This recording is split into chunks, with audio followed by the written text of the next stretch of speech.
School. We all grew up believing the purpose of school is to educate us, to prepare us for the real world so we could live a successful and good life. We never questioned this belief and we blindly moved through the system. But what if I told you that school was not created with your best interest in mind? What if I told you school was actually created with a much darker purpose? To expose the true nature of school and why it was actually created, we have to go back to its roots. The year is 1902, and John D. Rockefeller had become one of America's richest men, building an oil empire. He had tons and tons of factories in the US, but Rockefeller had a problem.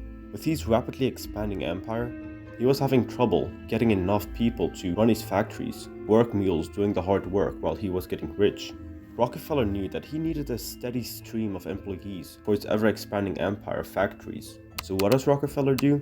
He funds the General Education Board for a total of $129 million, the equivalent of over $4.5 billion today. The GEB started funding schools all across America, finally making public education available to the masses. This might sound like a very generous action of Rockefeller, but to him this was a business expense. Rockefeller knew that if he could control the education system, he could manipulate the masses into learning exactly what he wants them to learn, believing what he wants them to believe, becoming the type of people he wants them to be. Rockefeller needed factory workers. He didn't want educated individuals. He had to make sure that these children being educated in the school system weren't going to become his competition. He had to make sure that they're smart enough to work in his factories, but dumb enough not to be able to escape his grip, to keep expanding his empire, making him rich while they stay poor. He even once said, "I don't want a nation of thinkers, I want a nation of workers." And his business advisor, Frederick T. Gates, also once said, "We should not try to make these people or any of their children into philosophers or men of learning or of science. We are not to raise up among them authors, orators, poets, or men of letters. We shall not search for embryo great artists, painters, or musicians." The school system had nothing to do with education for Rockefeller. He didn't want to teach them anything. He wanted to instill them with a mindset that would make sure that they become good factory workers. Factory workers simply needed the capacity to slave away at repetitive, boring tasks for inhumane hours and for minimum wage. So how would Rockefeller achieve that? Up to this point, America has been pretty rural. Children had been mostly homeschooled and went to small schools at churches. They were living simple lives on farms. How could he get all of these children to become accustomed to the inhumane environment of a factory? So what did he do?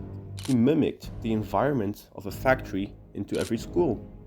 Just like at a factory, all the children had to come to the school at the same time, dress the same, be there for long hours with a strict schedule, with bells telling them exactly when they had to be where, with absolutely no control over how they spend their time and what they get to do.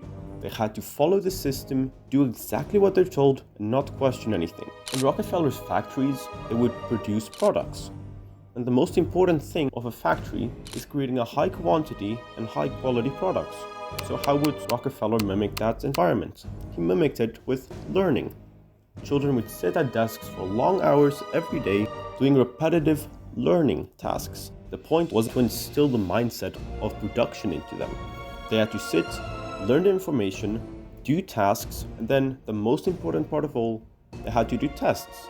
These tests were mimicking quality control, and depending on how well they studied and how well they retained the information, put it out on the test, that would determine how good they do.